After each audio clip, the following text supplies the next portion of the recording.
I'm Barry Smith-McAuley, and this is Windows for New Voices, a program that examines the lives and works of African American writers in North Carolina. My guest is Ajuba Joy, a poet who lives in Raleigh. I like myself, even without material wealth, 'cause you see within me lies my destiny. From what I know about me, at least as deep as I can see, is perfect health, perfect wealth, and prosperity. In my Creator's crib lies everything I need to live, everything I need to give, everything I need for care, everything I need to hear, everything I need to know, everything that keeps me aglow, all things I must consume in order to fully bloom. I like myself, thank you very much. I like myself most when I have that spiritual touch. Check out the inn if you've never been. You'll be surprised what you have inside, like wisdom, talent, love, and pride. So when doubt comes, and you know it will, find refuge and balance in being still. Inside, inside, inside. My guest tonight is Ajuba Joy, who resides in Raleigh, North Carolina. How you doing, Ajuba? I'm fine, Barry. Let's just go right into things then. You did some writing as a child? I remember the first poem that I wrote as a little kid, and it was called Love Is. And I can recite that real quickly for you. And this comes from a little child, but, there must have been an old soul in there. Love is something exactly as you make it. People tear it, ruin it as they take it. They drag it all about the dirty streets. But that's not the love I want for me. My love is healthy, happy, and cherished. My love is growing because it's always nourished. When man sees the beauty of love, it is only then he'll fly free like a dove. That came from a 11-year-old child. Was that the one that you did in your diary? No. No. I didn't write a poem in my diary. I wrote about being a precocious, curious little girl in my diary. And my mother was very upset and told me that, you're moving a little bit too fast for me. And at that point, I stopped writing. So I think it was there. I think the writing was there. But I put it aside because I realized how powerful words could be. Your diary was opened. Yes, my diary was sought out. My diary was under my mattress all the way to the middle of the bed. And so my mother must have observed me putting my diary in there because she was the one that confronted me. Unless my sister did it. Maybe my sister did it. Come to think of it. What kind of effect does that have on an 11-year-old child? Well, it shut me down for a time or two. And because I was very well aware of my feelings, I felt feelings of anger. I felt feelings of betrayal. And I didn't trust her for a long time. Mm-hmm. She really peed me owed. I like the way you put that on public radio. How would your writing be different if you were Caucasian? I have no idea, Barry, because I have to, I draw from the experiences of the people who I'm most closely aligned with. However, some of my writing transcends race and gender and moves into more of a spiritual kind of realm, natural phenomenon. But I don't know. I really couldn't answer that question. I know you said that you wrote also about natural phenomena, and I'd like to know about what you mean by that exactly. What type of natural phenomena tends to inspire your writing? Everything, from the blooming of a flower to birds, building their nest, to thunderstorms, sunsets and moonlit nights and all of those natural things that give us a relief from this hustle-bustle life that we live every day. Do you have a poem that sort of deals with a natural phenomena you'd like to share with us? Yes, I do. This poem is called Eclectic. The weather that Mother's Day was eclectic. At dawn the light was bright and the air was warm and humid. By early afternoon the clouds moved in, the birds stilled, and I could see the progressive shading of my surroundings, resulting in an intrusive flannel gray, as I pulled the wild grass from my daylilies' bed. Then came the rain, cool, fast, steady, and welcome. The winds blew and the trees boasted of their resilience and flexibility.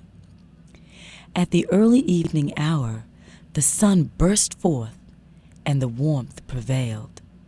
By sunset, the sky was hugged by crimson cloud streaks. I decided to run a quick errand before dark.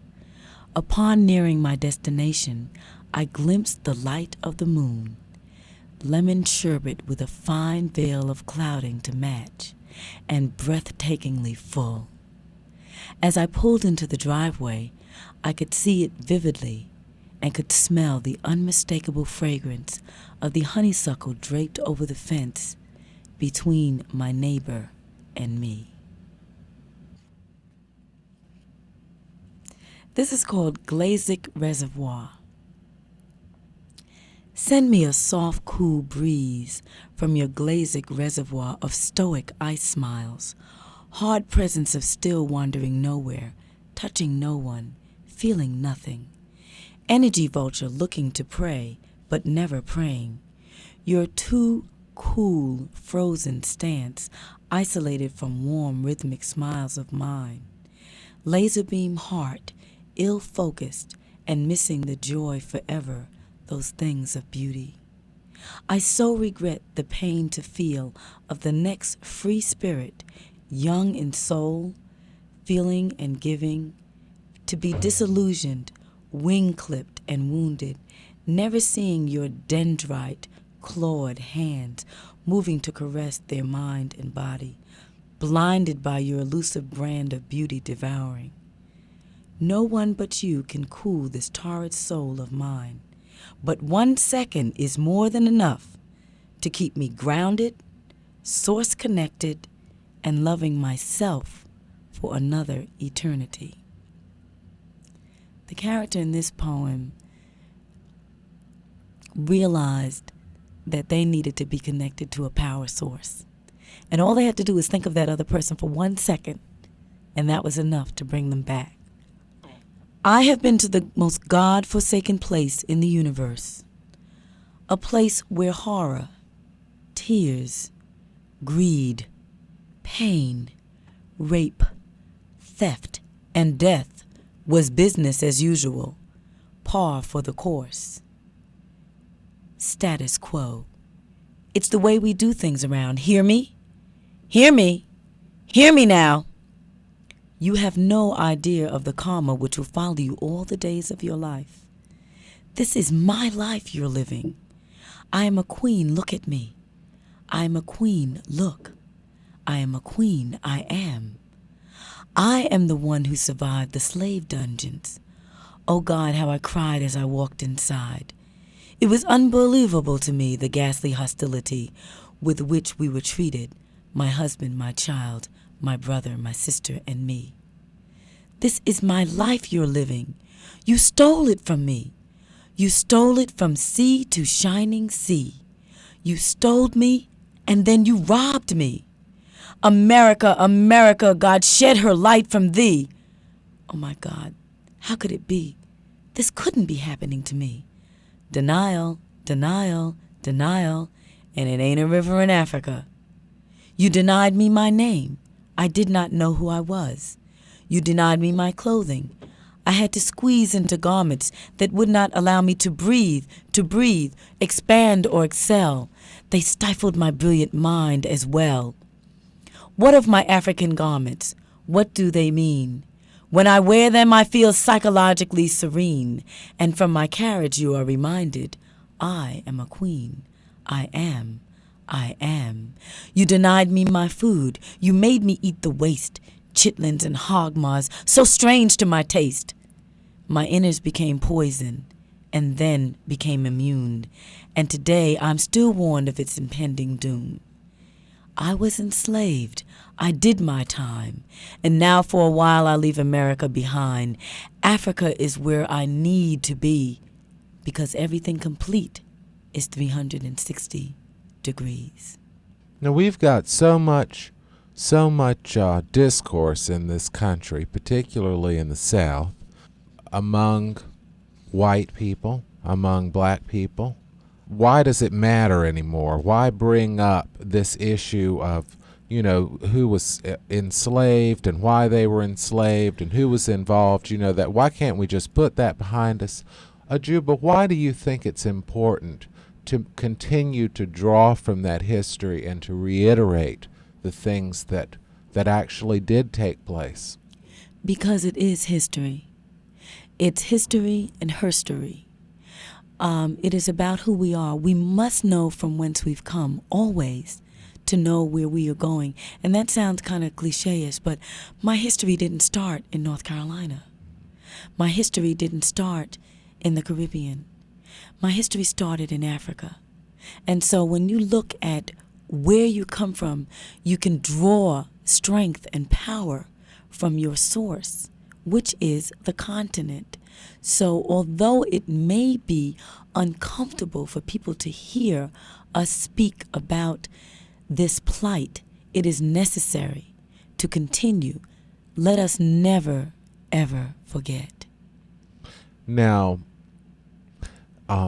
poems like that, hip-hop songs that address enslavement and anger at having been enslaved and frustration at having been Americanized, are things that anger people. They tend to draw out, I guess I could say, negative emotions.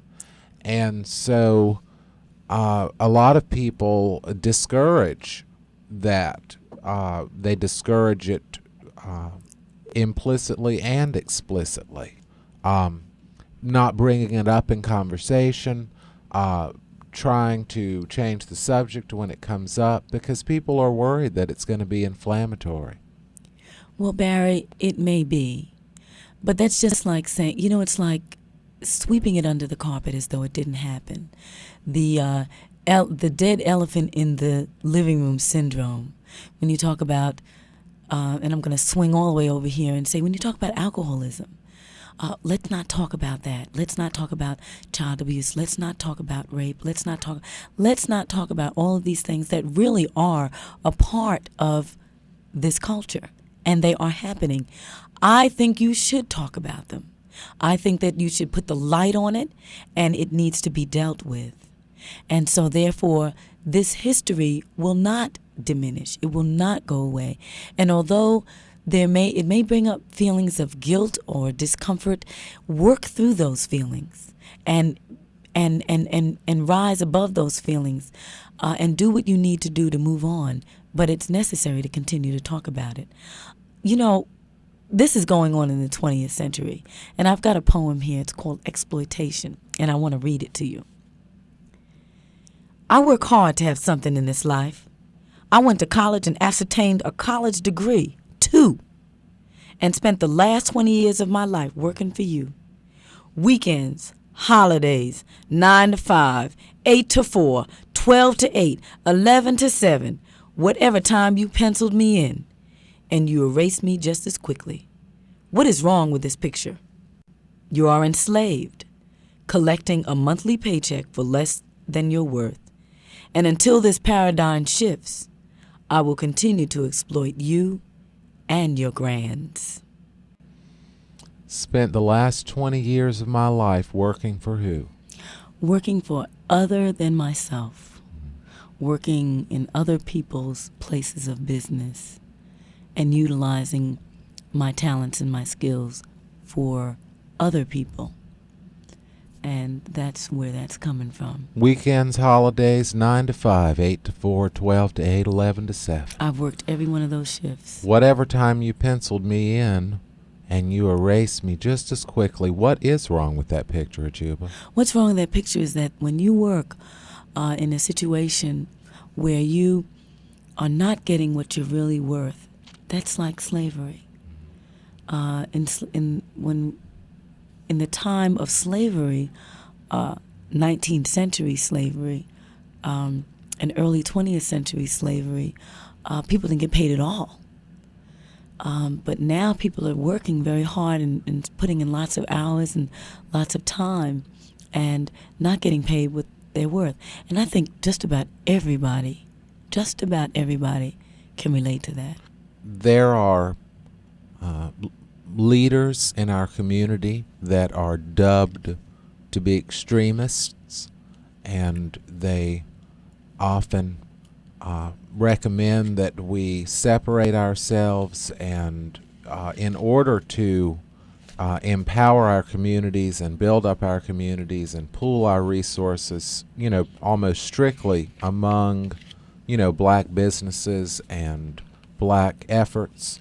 How do you feel about that? Do you feel like money and effort and volunteer work should be done and dispersed for the entire national and world community and all races, or do you feel like black people need to sort of pull focus and concentrate more on themselves and specifically their communities above all else? There's an expression, and everyone's familiar with this, and that expression is charity begins at home. And you have to get your house in order before you can move out.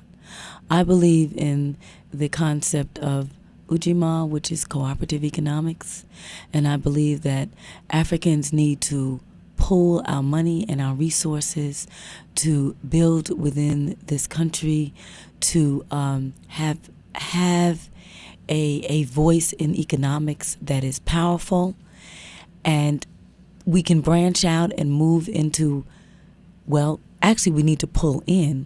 We already have branched out. We need to pull in and begin to consider one another as viable resources. And there's a poem that I have written that kind of talks about my responsibility to, in particular, to sisters. It can be expanded, but this is about sisters. Well, share that with us then. It is run to yourself, I love you, my sisters. I run in anguish through the crowd's opening. I see her brilliant African attire in a glimpse. The distance between us expands with a slight of move. In my hyperventilative state, I continue rapidly moving forward to an unknown destination. She never sees me again until I am ready, my eyes clearly focused upon her. She stops to contemplate the domestic mess she has chosen. Her vulnerability empowers me and subtracts my discomfort and fear. The chase ceases to be. I reach for her, pull her close to my breast. I am my sister's keeper. Now tell us a little bit about where that came from and how we can digest it. The character in this particular poem, and it's different things for different people. I've shared this poem with many people.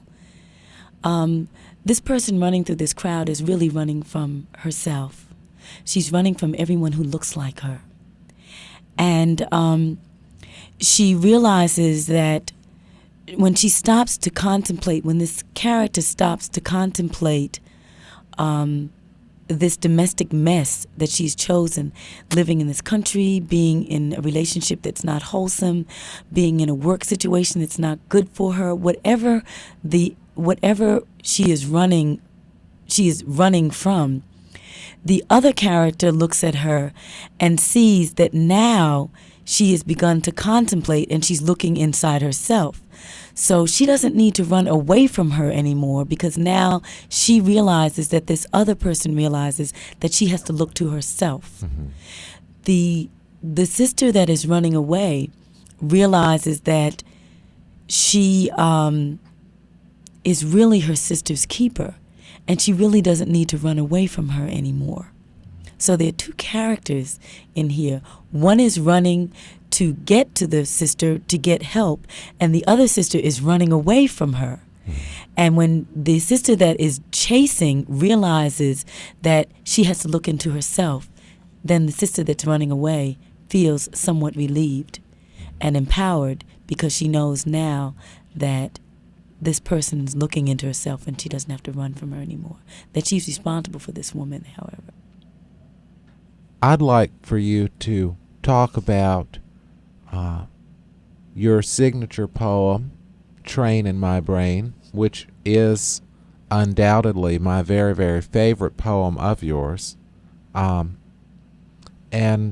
where that came from, and a bit about your fascination with trains.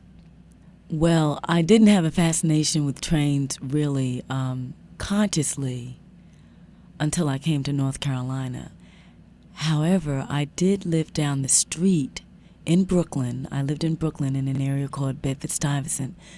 There was a little elevated train, and it was just down the street from me, and I could see the train, and I could also see the sunset behind the train, and I just kind of took it for granted because it was always there. But it didn't make a sound. But when I came to North Carolina, I would hear and see these trains, and it stirred me. And I really didn't know what this was all about. And so one night, I was listening to this train, and this poem emerged. I love the sound of a distant train. I hear it traveling in the fog and in the rain. Its whistle has its own personality. It's loud, it's soft, it moans and it screams. Its frequency somehow bends in the wind like smoke in a breeze. It can move me from a point of presence and hurl me back to a time when I was enslaved, picking cotton from sunup to sundown. 40 lashes for being proud, 40 if I had a sharp tongue. 40 'cause of me and you would sneak to read in the flickering flame. 40 for rejecting Mass's name. Train tracks, contact, engines roar, vibrating earth and a freedom door. Break for it, freedom, returning nevermore, nevermore, nevermore, nevermore, nevermore, never. Today, when I hear the sound of a moving train, I become empowered. It's hard to explain. When I hear the sound of a distant train, the memory is genetic. It's etched in my brain. Train in my brain, freedom door. Break for it, freedom, returning nevermore, nevermore, nevermore, nevermore, nevermore, nevermore. Oh, I love the end of that. I mean, it really makes me feel like I'm standing alongside a train. Well, this is wonderful, and I'm glad that you feel that, because this is what I try to portray in this poem. Do it again. Do the last part again that starts with break for it, freedom, nevermore, nevermore. Break for it, freedom, returning nevermore, nevermore, nevermore, nevermore, nevermore. Today, when I hear the sound of a distant train, the memory is genetic. It's etched in my brain. Train in my brain, freedom door. Break for it, freedom, returning nevermore, nevermore, nevermore, nevermore, nevermore.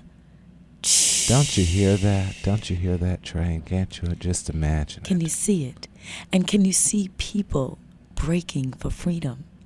Now tell me about the relationship between the train and your ancestry, and how they came together for you in your writing that poem.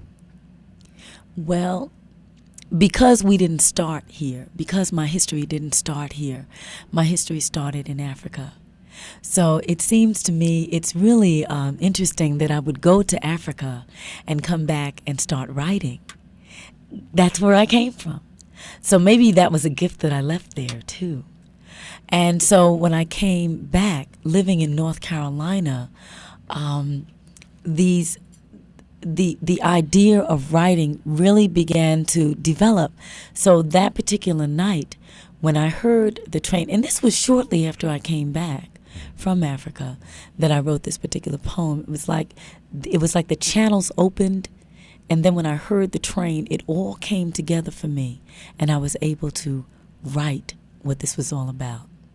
Now, what did that train sound like to you? What sound? It moaned and it screamed and it was calling. It was calling. It was calling the ancestors. It was calling those who were brought here to break for it. It was a portal to freedom. People were running. Was it like a hum, or how did it sound? You know how it moans, and then you had those loud frequencies that it does, and it bends in the wind. It just disappears into the wind, and it hangs there. So that's where the words came from. What would be your advice to people who were thinking about actually pursuing a poetry career? My husband Joseph said to me, "What are you doing every day to make this dream come true?" So I would say, do your research, talk with people who have written, if you have that opportunity, plan your work and work your plan, but by all means go after it and continue writing. And if you can find a group of people who you can read your poems to. I used to read poems to my friends all the time. I'd call them up, "Will you oblige me? Let me read this to you. What did you get about it? What did you think about it?" I would just continue to move forward motion. Now there's a process.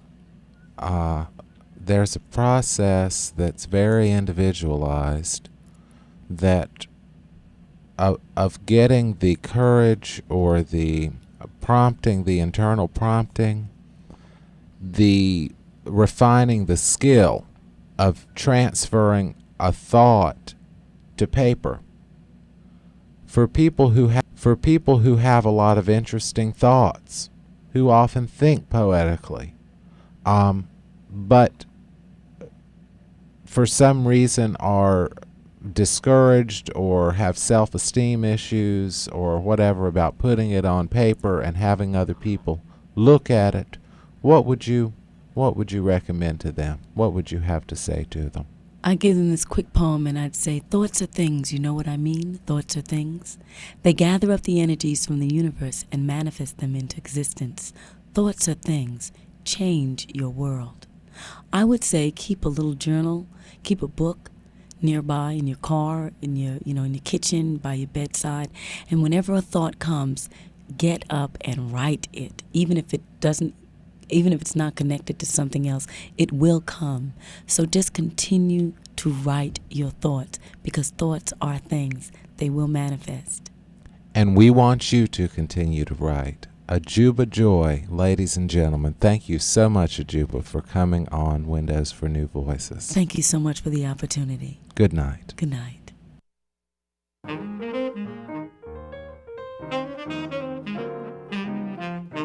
Special thanks to my guest, Ajuba Joy. Windows for New Voices is a production of WNCU and North Carolina Central University, and was made possible by a grant from the North Carolina Arts Council. Our show is engineered by Eddie White, co-produced by Donald Baker, and edited by Dean Irwin. I'm Barry Smith-McAuley.